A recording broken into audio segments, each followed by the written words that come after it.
My first job paid $1.25 an hour, stocking shelves, sweeping floors, helping customers find what they needed. And one afternoon, I had to decide whether to tell my boss that I'd just watched someone steal from him. I'm Midnight Leon, and tonight I want to tell you about the summer I worked at Mr. Chen's corner store, about learning what it meant to be responsible for something bigger than yourself, and about the day I learned that sometimes the right thing to do isn't the same as following the rules. Stay with me. This one's about mercy and about an old man from China who taught an 11-year-old kid what it really means to be just. It started in June of 1975. I was 11 years old and I needed a job. See, I'd lost my bike a few months earlier, stolen, and I was feeling that emptiness, not just of losing the bike, but of all that work I'd done to earn it. My father had said, "You want another one? You know what to do." But I didn't want to mow lawns again, not yet. I wanted something different, something steady. So one afternoon I walked into Mr. Chen's corner store. It was a small place, 1 block from my house, red brick building, painted sign above the door that said Chen's Market in faded letters. Mr. Chen was behind the counter, old Chinese man, maybe 60, wire-rimmed glasses, always wore a white button-up shirt, even in summer. "Can I help you?" he asked, in his accented English. "I'm looking for a job," I said. He looked at me, up and down, taking me in. "How old are you?" 11. "You ever worked before?"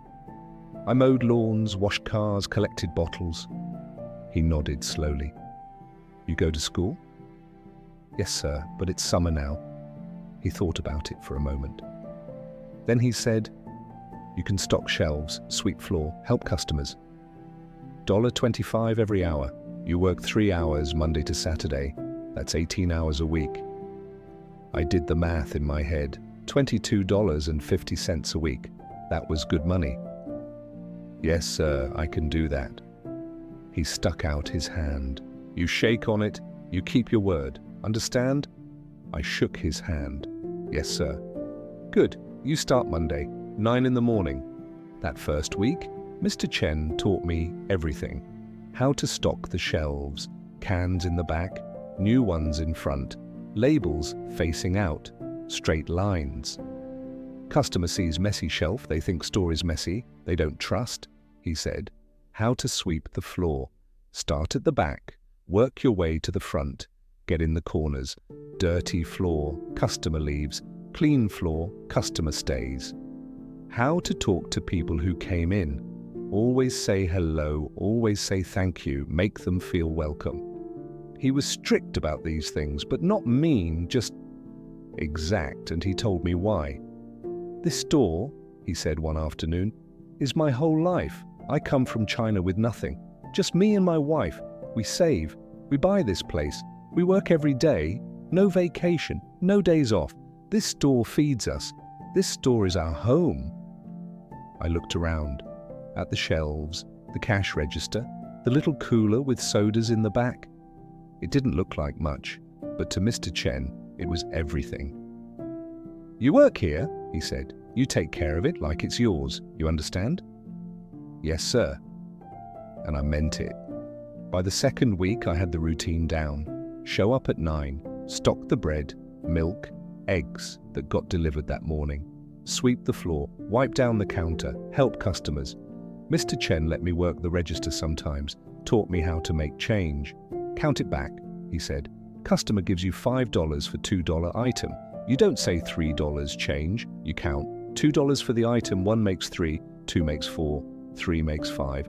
That way, no mistakes." I liked it. I liked the responsibility. I liked that Mr. Chen trusted me, and I liked the money. Every Saturday, he'd pay me in cash. $22.50. I'd put it in my jar, saving up.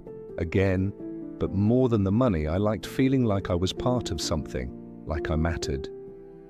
Mr. Chen would nod at me when I did something right. Didn't say much, just a nod. But that nod meant something. It was a Wednesday afternoon, third week on the job.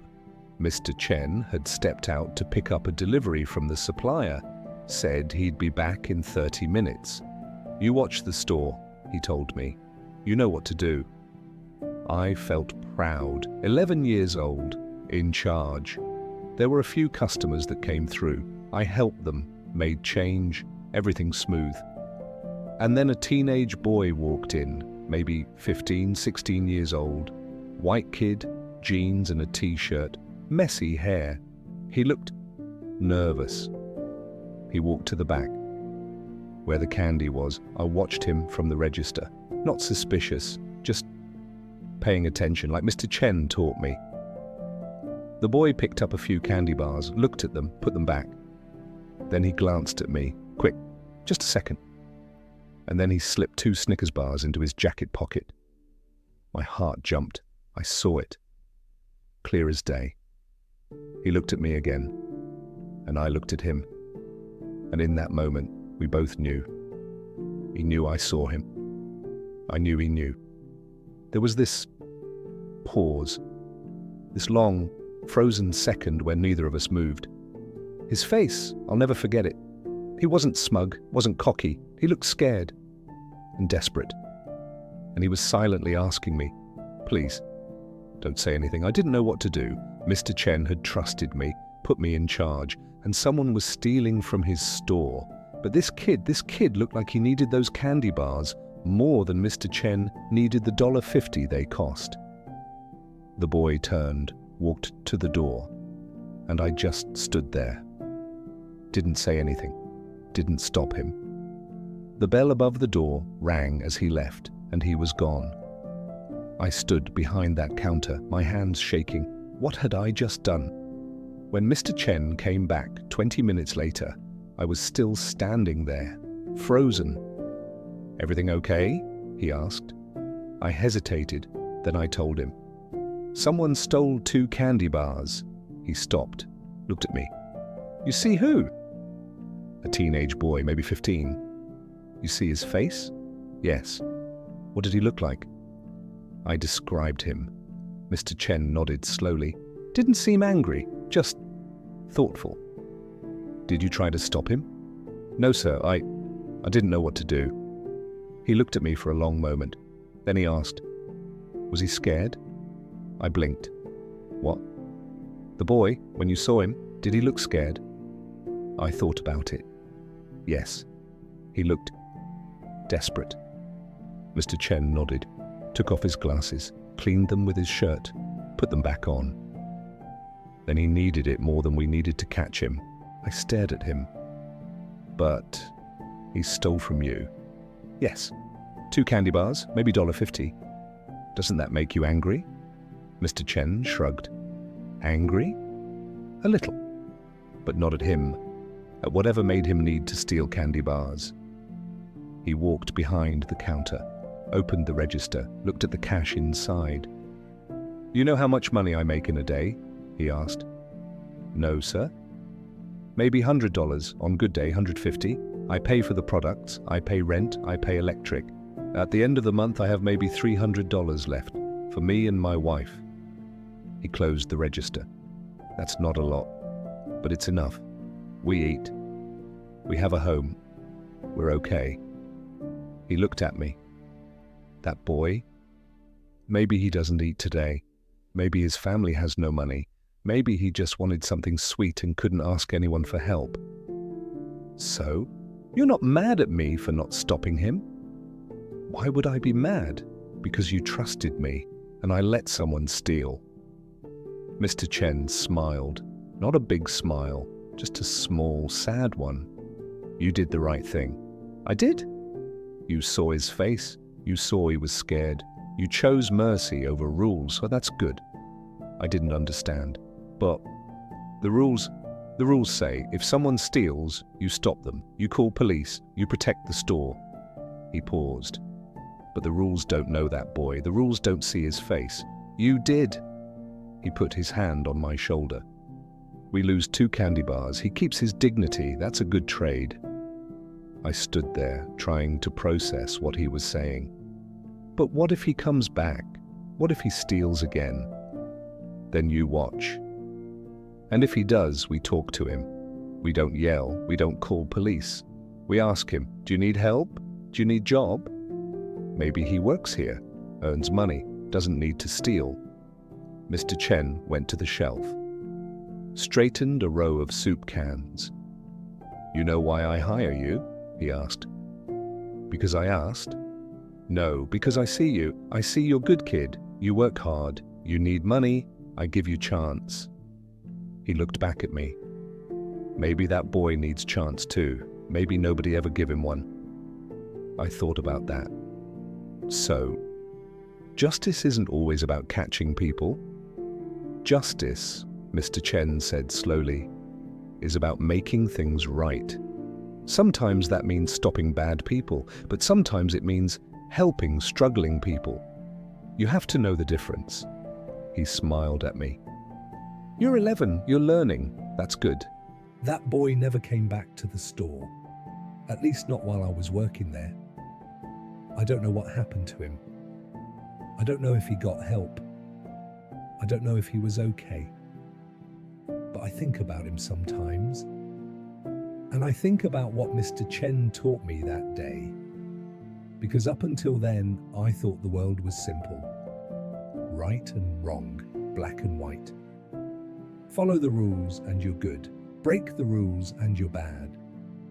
But Mr. Chen showed me that it's not that simple. Sometimes people break rules because they have to, because they're desperate, because they don't have another choice. And when you see that, when you really see the person behind the action, you can choose mercy. Not always, not every time, but sometimes. I worked at that store for the rest of the summer, saved up my money, bought another bike eventually, but the lesson I learned from Mr. Chen that stayed with me longer than any bike ever could. I'm 63 years old now, and I still think about Mr. Chen. He's gone now. Passed away maybe 20 years ago. The store closed not long after. But I carry what he taught me. That justice isn't just about rules, it's about people. That mercy isn't weakness, it's wisdom. And that sometimes the bravest thing you can do is let someone walk out the door with 2 candy bars they didn't pay for because you saw their face and you chose to see them as human, not as a thief, not as a problem, but as someone who's struggling and who deserves a little grace. I'm Midnight Leon. Thank you for sitting with me tonight.